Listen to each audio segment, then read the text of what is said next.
Welcome to TWitWoW, the best wrestling podcast made for wrestling fans by wrestling fans on the web today. I'm John. That's my co-host commentary, Ashton. And this is our NXT review. And this NXT was significant because, of course, tonight was the first ever last woman standing match for the NXT Women's Championship.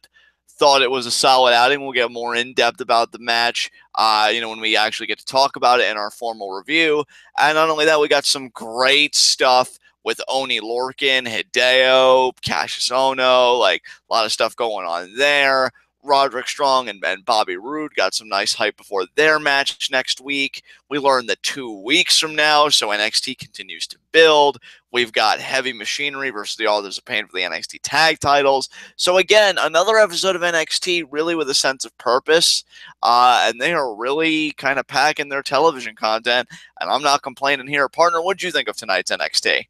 Yeah, I always love it when they give us championship matches on the television product, because I feel like especially Raw really doesn't do that enough, and I think that's also a big reason why you and I and so many other people have enjoyed SmackDown so much since the brand split, is because they just straight up don't mind having championship defenses on TV. Like it's a really cool added element that just adds a level of interest. And tonight we had our women's championship match. Next week we have a world title match, and then the following week we got a tag title match. So 3 consecutive weeks of championship defenses being on television.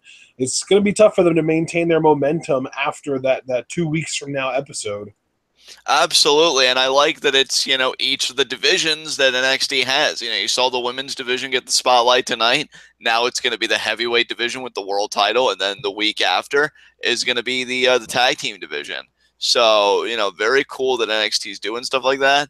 And yeah, I agree with you. I wish Raw did that more. Hell, even SmackDown, even if they don't do championship matches, what I like about them is they do matches a lot with championship implications. Like this past episode, Hype Bros versus the Usos. If the Hype Bros had won, they would have been number one contenders. Of course, they lost. Next week, we've got this 4th of July Battle Royal. Winner faces Kevin Owens at Battleground.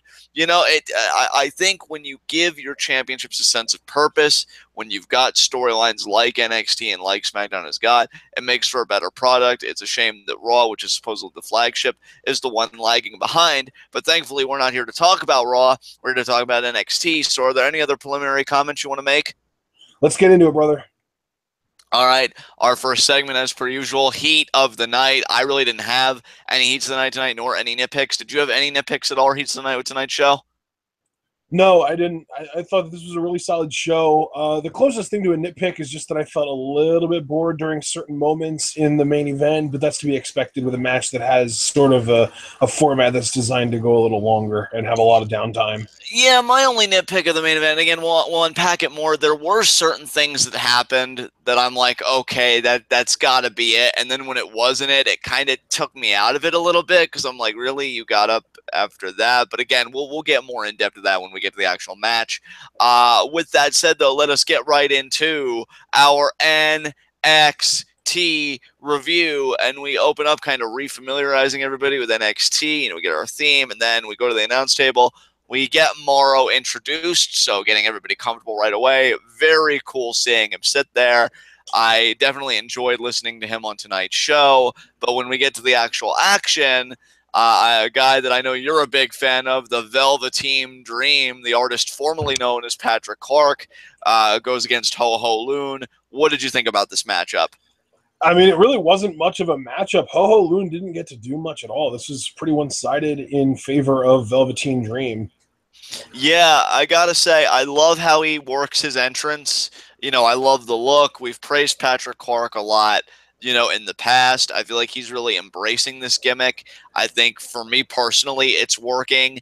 I like the jackhammer kind of segue into that gorgeous elbow drop of his. God damn, does he get time on that? And yeah, I mean, that's it. He wins the match. I'm honestly really looking forward to whatever the Velveteen Dream's first feud is going to be. I mean, I don't know if Oni Lorcan's business with Hideo is settled. I don't know why it wouldn't be at this point. But if Oni Lorcan's got a free schedule, I think that's an amazing contrast of this kind of rugged, gritty-looking guy like Oni Lorcan going against somebody as prim, as proper, as flamboyant as the Velveteen Dream. So sign me up for wanting that match after Velveteen's performance tonight. New dream match: Velveteen Dream versus Silas Young. There you go. There you go. And yeah, I think Oni Lorcan is the closest thing we have to something like that for my money, which is why I want that match. Because again, the contrast I think would make for some very compelling TV. But yeah, I've got nothing else to say about Velveteen's match. Again, another great outing for him. I just can't wait for him to actually have a feud. So unless you have anything you want to add, we can move on. Well, I mean, since you brought up that you want him to have a feud, who do you think would be kind of the ideal first big-time feud for this character? Like I've been saying, Oni Lorcan. Oni? Yeah, Oni Lorcan for sure. I that think makes sense. Yeah. That makes sense. I honestly, I kind of hope Bobby Roode loses the title to either Roderick Strong or whoever his opponent is at TakeOver Brooklyn 3. And then loses the rematch, and we can get a Velveteen Dream versus Bobby Roode feud. But maybe that would be like, because it's hard to tell, but it kind of feels like they are pushing Velveteen Dream as a heel, which is kind of weird because I don't know, he's just so damn likable. I mean, I think to us he is, but I do think he's been getting a great heel reaction from the crowd, and I'm glad you mentioned crowd reaction because that's another reason I want to throw Oni into the mix. Yeah. These interactions with Hideo, the crowd's really been getting into Oni Lorcan. Yeah, they have. Don't get me wrong, they're still really into Hideo, and we'll get to that later. But, Oni's been getting stronger babyface pops, and I don't think he's really had the closest thing he's had to a feud on NXT for my money. He had that brief skirmish with Dillinger, which I don't think was ever resolved, and then he had those series of matches with Andrade, but that's all they were matches. I think for it to be a feud, it's not just wrestling a bunch of times with the guy, it's a story as a backdrop to it. And, even if the story is very basic, I'm this rugged guy, you're this prim and proper, whatever, I don't like your face, or maybe Velveteen being the heel, he doesn't, he takes offense to Oni's face, and we get to it. I mean, that's basic enough where I'm in for the ride. So, yeah, I just really want to see those two work together. I think it'd be great for Oni, seeing as how his stock's on the rise. And Velveteen Dream, again, we think the world of Patrick Clark. We've talked him up on this podcast before. It's time we really put him to work. I'm really excited to take him to the next level. Really interesting opponent for him who is a babyface, who's not doing anything right now, who kind of has that rugged look. Yeah, who's that? Drew McIntyre. That is true. That is true. I mean, talk about a clash of prodigies. Drew McIntyre was the chosen one at 24, 25 years old. And now Patrick Clark as Velveteen Dream is kind of a phenom prodigy type in his own right, getting some exposure of this degree at 21 years old. Yeah, I definitely like how your mind's working on that. Unfortunately, I think NXT has bigger plans for Drew potentially. I mean, that's the way it's looking like it's going to shake out with how they're building him and his focus. I saw Javaris Carter in chat mention that he thinks Roode is dropping the title to McIntyre Brooklyn 3, but I don't even know for sure if McIntyre is going to be Roode's opponent at Brooklyn 3, so we'll see as that kind of unfolds. Yeah, I mean, this isn't the appropriate venue to talk about it because there's so much I want to say about McIntyre, the NXT title picture, but this isn't the place. But I will say about Velveteen Dream, whoever they have him with is his first feud. I'm just excited because we know he can commit to this character. We've heard him on the mic. I think he can actually be pretty good if given the appropriate material. I want to see him in a feud because I think when you see guys in that context, I think you get a better idea, a better grasp of their mileage. Okay, how far can they take this gimmick? What's their ceiling? What's their whatever? And yeah, I think so far these squash matches have been fine. But that's with anybody in NXT, I'm always just thinking, okay, when are we going to kick it up a notch? And I think I'm really ready for Velveteen Dream to just take it to that next level. So that's all I got to say for right now. We'll see what the future holds when we get there. But for now, what came after this? Well, after the match, we had Asuka arriving at the arena and an interviewer in the car asking her about Nikki Cross. And all she really has time to get out is that she's confident before Nikki Cross herself jumps onto the windshield of the vehicle and starts acting like a maniac, screaming. Asuka screaming in her very own, very intimidating Japanese. And of course, security gets called, and Nikki Cross continues just flailing about like a crazy person. And Asuka just kind of stares at her and gives her that look like, wow, you're one crazy bitch, ain't you? Yeah, pretty much. I mean, you essentially articulated the segment perfectly. Thought it was pretty interesting build before the main event tonight. I had no qualms with it. I guess we can move on because there's really nothing to add beyond that. Well, then we had a recap of the Hideo Itami sort of assault that he carried out on Oni Lorcan in their last match, where he hit him with like 3 GTSs in a row, never going for a pin, even though he probably could have gotten one after the first GTS. Yeah, which was awesome. And this is where the pleasant surprise came in. We got Oni Hideo 2 Well, tonight. before that though, we did get another segment with Heavy Machinery and the Authors of Pain in William Regal's office arguing, and Regal does say that Heavy Machinery have done enough to deserve an NXT tag title match, which, first of all, I feel like that bar has been lowered pretty significantly. But second of all, he does say that the match is in 2 weeks. So obviously we already discussed that we've got 3 NXT episodes of television with championship defenses in a row. We had one tonight. We're going to get the world title next week. And then, yeah, this is where the established, where they kind of made it clear that the NXT tag titles would be defended in 2 weeks. Yeah, I mean, here's the thing. I wasn't the markiest for these guys, though they really grew on me towards the end of their run. But I think when DIY broke up, they broke the bar in half on their way out.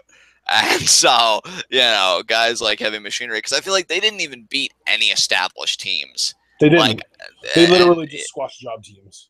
Yeah, so like bullshit. But see, that is a problem though, and who would they have to beat? Like you said, established teams, but where are the established teams that they could beat? And see, I was just getting ready to make the same point though, partner, and I was going to say you can't really fault NXT too much because with TM61, with one of the partners injured, DIY having broken up. Plus, I mean, even if DIY hadn't broken up, Ciampa is also injured pretty bad. Yeah, exactly. That is true. So it's just in a state of disarray. I could understand NXT being pragmatic and saying, okay, well, at least this will kind of hold over because TM61 aren't they close to returning? How many months has it been? They should be coming back pretty soon. I feel like the estimated recovery time, like the low end of the estimated recovery time, was that they would be back in like July, August ish. Okay. So yeah, we really are getting close to that time. So yeah, at this point, guys, I mean, there comes a point where I'd love to complain about it too, and the gripes are legitimate. Don't get me wrong, but when you take it in the context of the state of the tag division, some wins out, and you got to say, okay, these guys will be placeholders. Soon, TM61 will be back though, and that's perfect because you've got the built-in feud with AOP, and that could carry you over for the next good little bit until we can get teams that we actually give a shit about. So there you go. I don't even really you don't give a shit about TM61. I mean, I do. I do. That's what I'm saying. Like, just rebuilding the team so you have more than just one team that you give a shit about. And I was even getting ready to say, it's not that I don't give a shit about Heavy Machinery. It's just this is way too soon. But soon and on time, it's all contextual. And right now they are on time because there's nobody else. So, yeah, that's where we're at. That's going to be in 2 weeks. Honestly, guys, I'm not even kidding. But even with TM61 coming back, that's still just one fresh team. Unless they make any new teams, get ready for Tito Sabatelli and Riddick Moss being remember though, as soon as we get through TakeOver Brooklyn, Dusty Classic starts up, and we're going to get new teams out of that. That is true.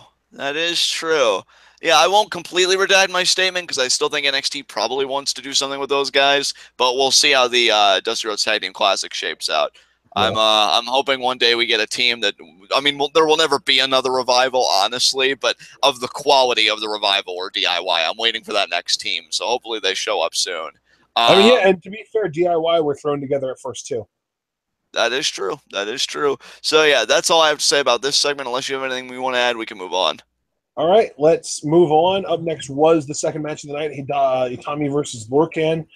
And like you were getting ready to say earlier, Lorcan off the bat immediately just breaks Itami's nose with an uppercut. Yeah, I mean, you could see the blood on Itami's hand, coming out of his nose. I'm like, damn. And at first I'm like, well, is this kind of a work thing? But no, he legit like messed him up. Yeah. And Oni Lorcan backs up. Doctors tend to him. Fans are going, let them fight, let them fight.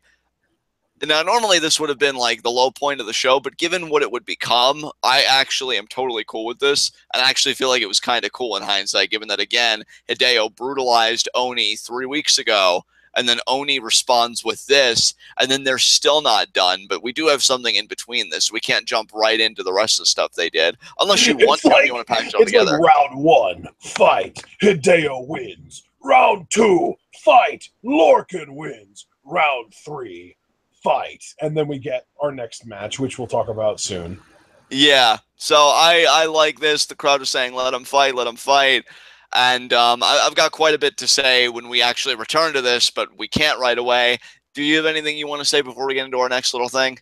Well, we only have one thing in between this and the rest of what this match would end up being, and that is a Roderick Strong video package kind of going over the This Is My Life Roderick Strong kind of thing that they did, the biopic almost. Yeah, I enjoyed this. I honestly have to give NXT credit because I've seen babyface Roderick Strong before. I don't know if I've ever seen him done this well as he has been in NXT, and I really do have to give him credit for that because, you know, I think the only other time I've seen babyface Roderick Strong, if I'm being honest, unless there was another time that I'm forgetting, was when he defected from the Decade in ROH, and that run wasn't bad, but it didn't have nearly the meat on its bones as this because I feel like we know Roderick now. And that's a very personal and intimate thing. So I think you go into this title match almost feeling like you're facing Bobby Roode in a way because Roderick Strong has let his walls down with you to this degree. Yeah. And to me, I'll tell you, and I'm being honest, and again, I'm not really even like the marquee guy for Roderick Strong, much like DIY, but I appreciate what he does in there. He always gets me into his matches. I do think this guy, if he isn't there already, could be the top babyface of NXT because they have just done wonderful stuff with him. And I don't think he's bad on the mic either. I think he's sincere. He's not the best talker, but he's got that like genuineness about him that I think compensates. And I think they've got a real winner here if they want a babyface. And we know for a fact they've got a winner whenever they want to heel. So I think Roderick's future is secure for the time being. And it feels really good to say that. Yeah, and I'm glad that they showed this too because it did a really good job of hyping up the title match next week. Hell, I thought this video package even made Rude look good to a point. You know, seeing him walk out with the women and the mansion and everything. Even if you don't like Rude, I like the gimmick and I like the contrast they're erecting here. Yeah, that's you know, a good because point. you know, it's funny because I don't want to commit hyperbole here by saying this. That honestly isn't my point. But you know, in an ironic twist, you think about how much Dusty Rhodes like had to do with NXT, and he was always like that blue collar guy. And while Roderick isn't that blue collar guy to that extreme, you can see where they're kind of playing those notes a little bit. Oh, I've got the kid, and I've got the wife, and I'm thinking about my family now, and this is my shot.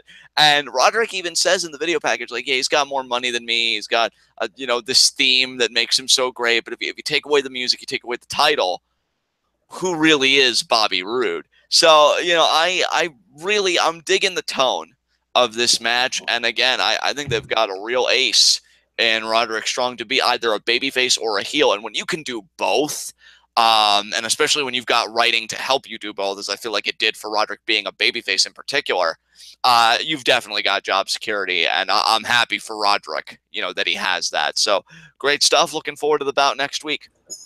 And then we get into the second half, sort of, or, you know, it's more than just half of what we saw, but we get into the second part of Itami Lorcan. Yeah, and I want to actually, you know what? There's so much I want to say about this, but we all know when I get really excited about something, I don't stop. So I want you to go first. So what did you think about all this?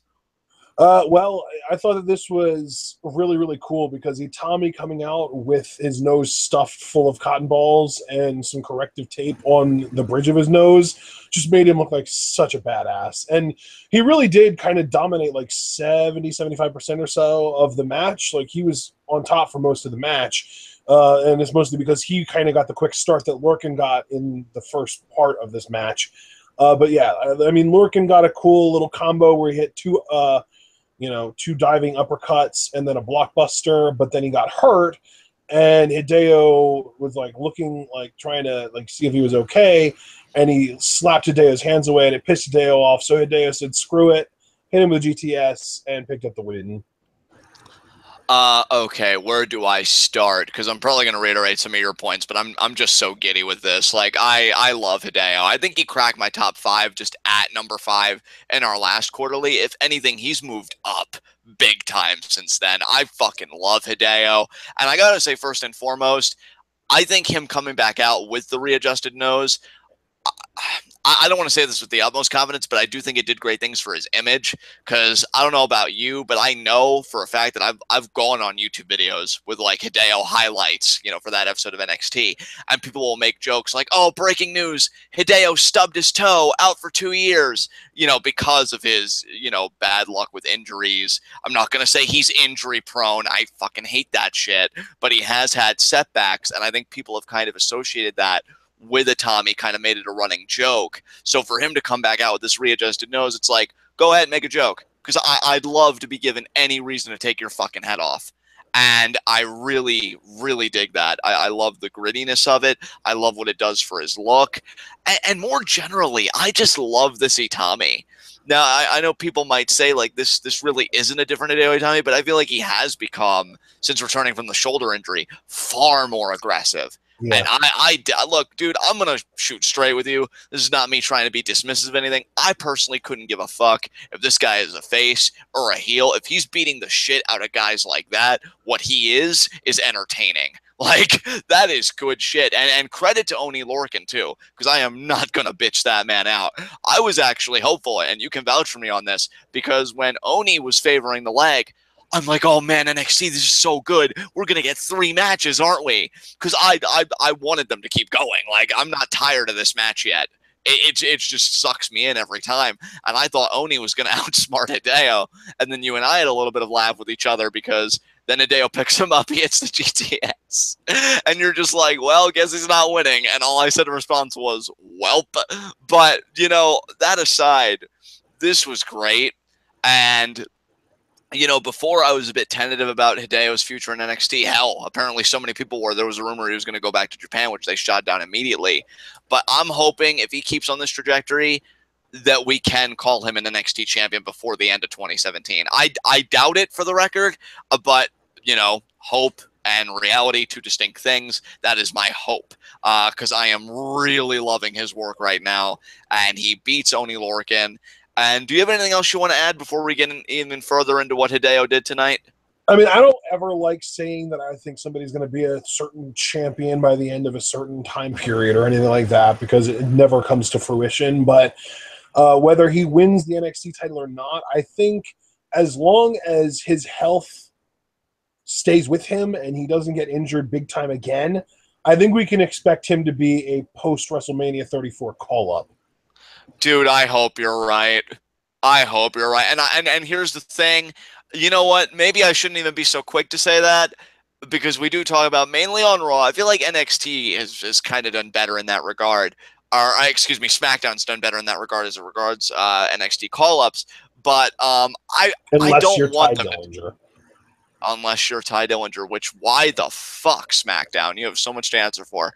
But I don't want them to tone down his intensity. I don't want them to tone down this aggression. I don't want them to tone down Itami. Like, it's so good right now. Like, this is what I've been waiting for. But the problem is, every time I thought we were about to get it, something would happen. Either he'd work with somebody green as goose shit and suffer the consequences, or just, some freak thing. But now that he actually seems to be staying healthy and doing programs and everything, I'm like, yes, you have one of the best, performers on your product right now, like right here. It's just amazing. And yeah, like, obviously, I want him to get called up for his sake, because I know that's what he came here for. His family's still in Japan. I'm a sucker for his story. I say it any chance I get.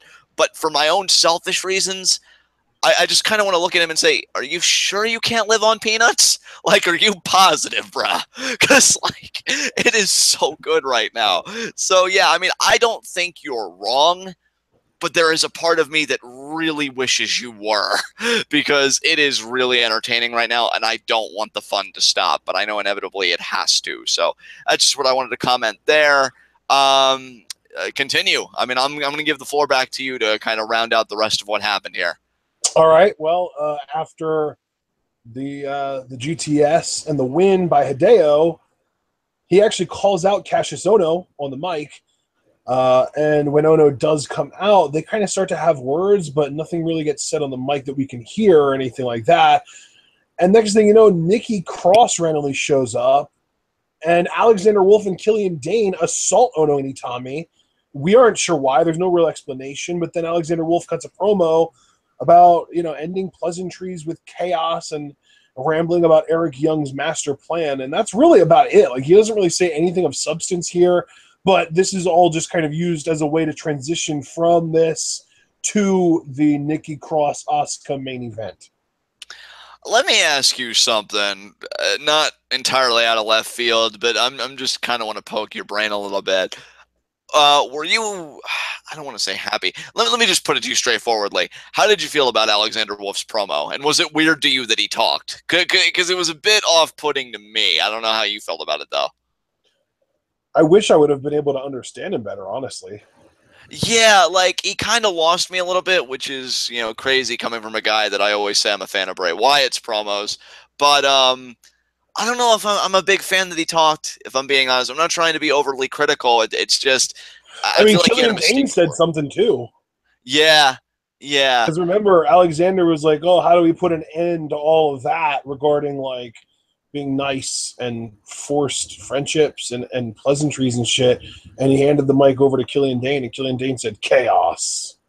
And see, I feel like for guys like Dane, one-word sound bites work, but then again, I mean, hell, I used to think that about Braun Strowman. Now I adore that man on the mic.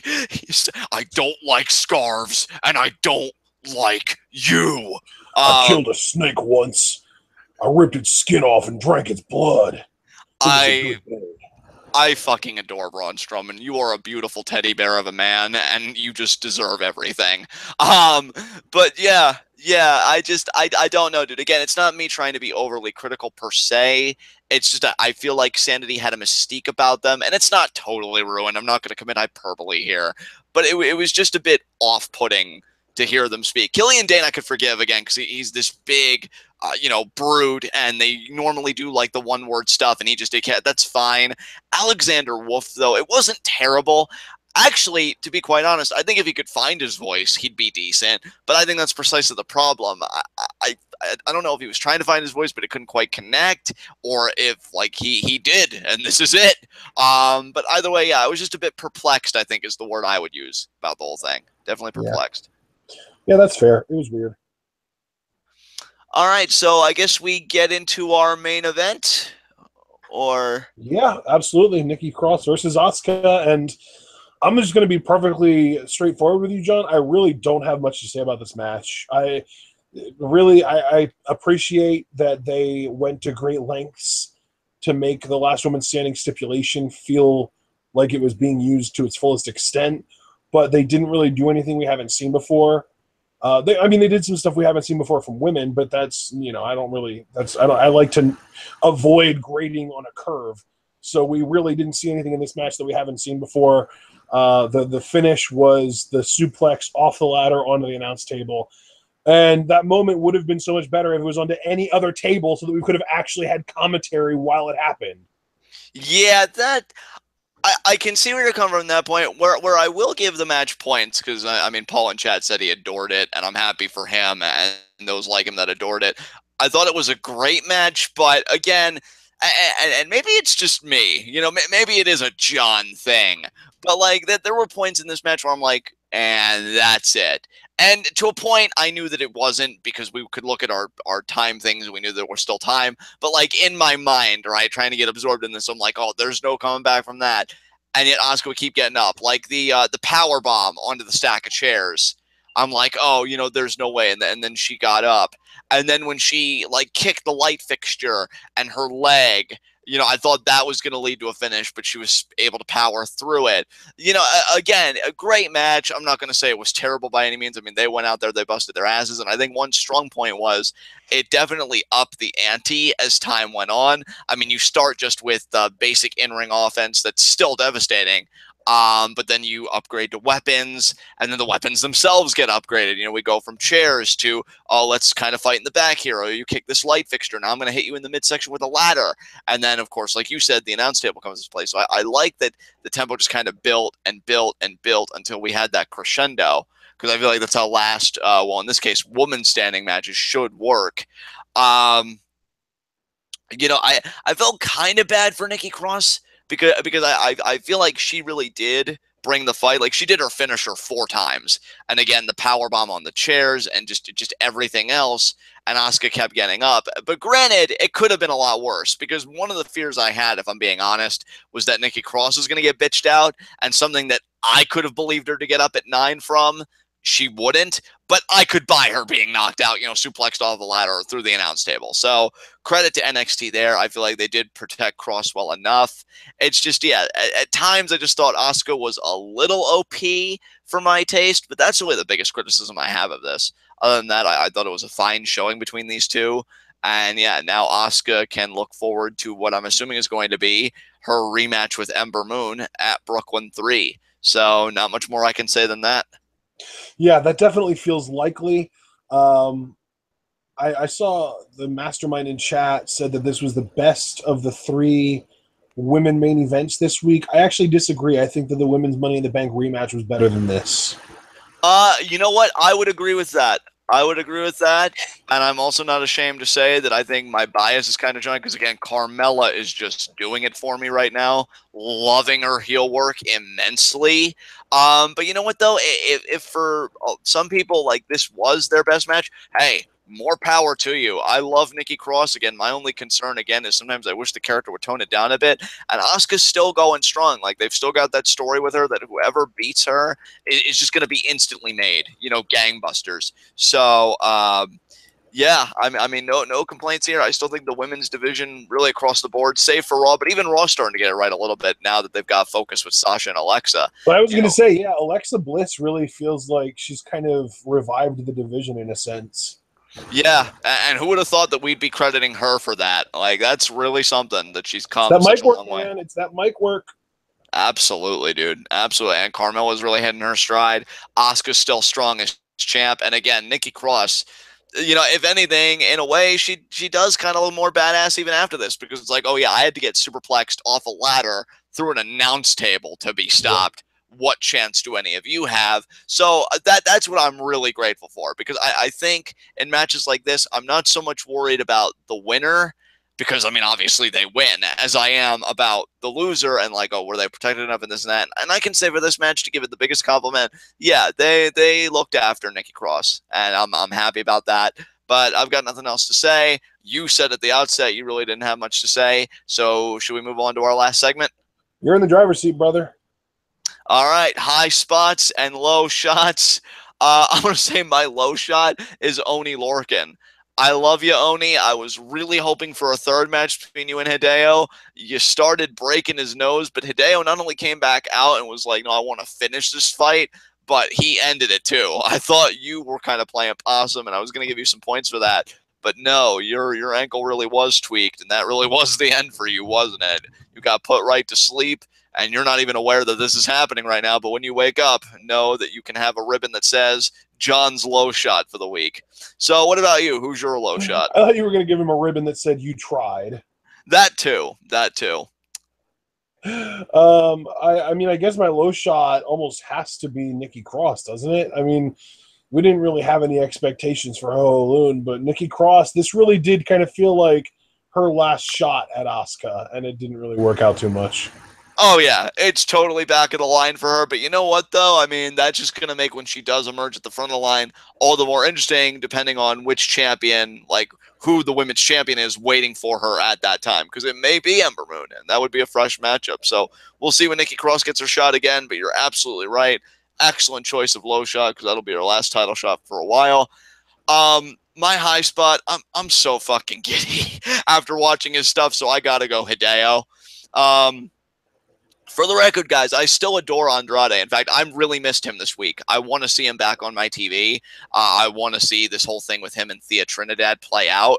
But man, is Hideo doing it for me right now. Like, if Hideo keeps up on this trajectory, come on, Andrade. Like, I know Tranquilo, but you got to feel the fire beneath your feet a little bit. Because, I mean, that's definitely going to be some competition for you. Hideo is easily my high spot. He was a fucking badass tonight.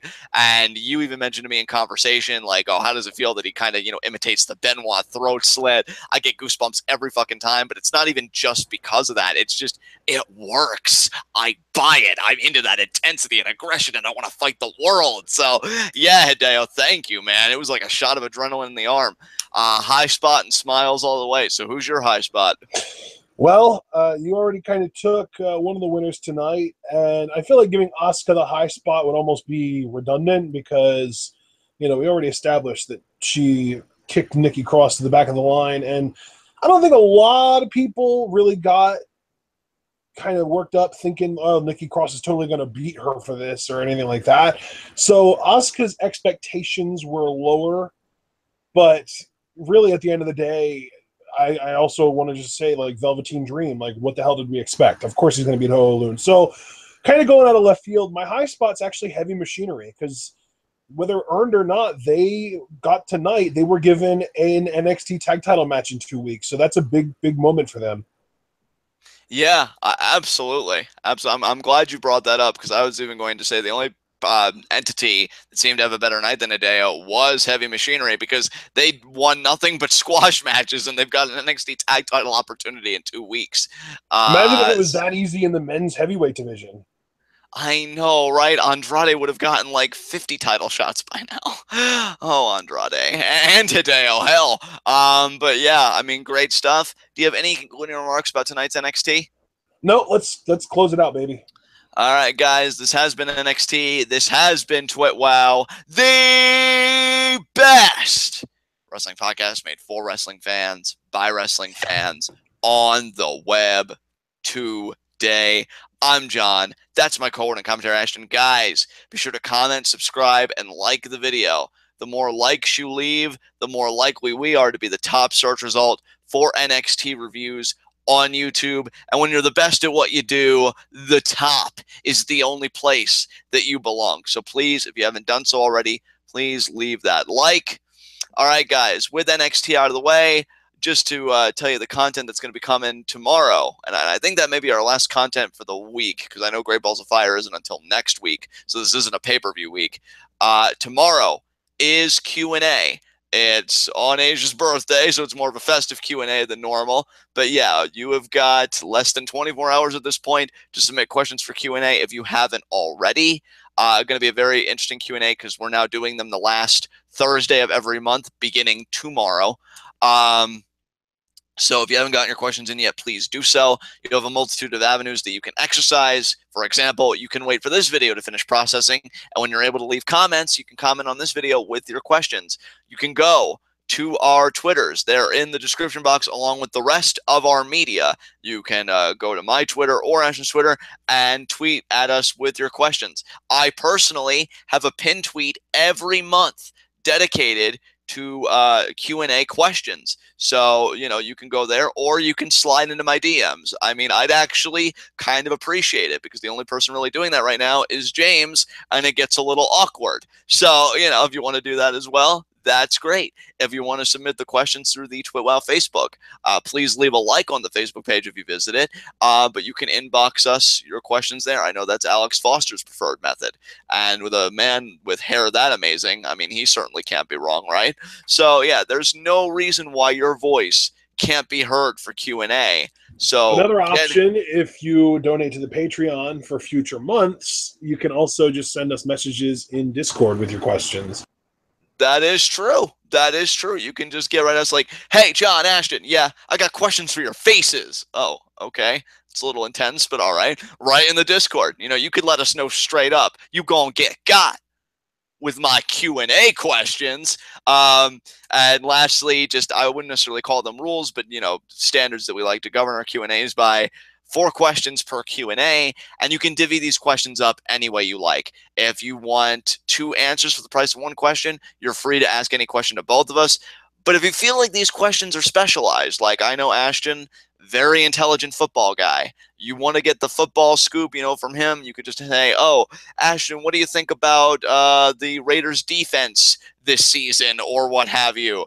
And me, I'm more the philosophy, more the abstract guy. No, So but you can be seriously, like, though, don't actually ask that question, Abel. yeah, Abel. Not trying to give you ammunition, you and your adorable face that I just want to hug all the time, you jerk. And me, of course, I'm the more like philosophical guy. So if you'd want to pick my brain on that, which I know some of you have in the past, which is always flattering, you're free to do that. So that's Q&A.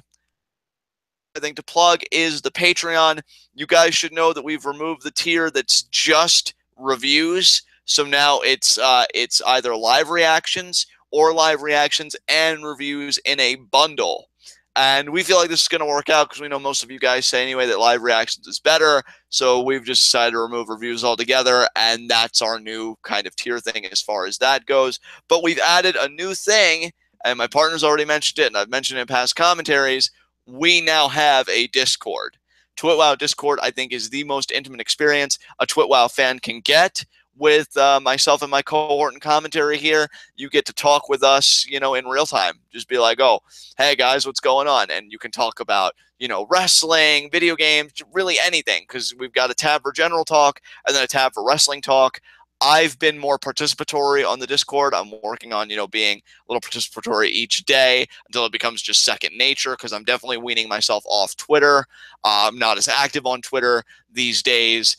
Discord, though, it's great because we've just had amazing conversations already. Me and Ashton and our boy Jarveris is there, and Cliff is there, and Hazardous is there, and Paul, I know you're there.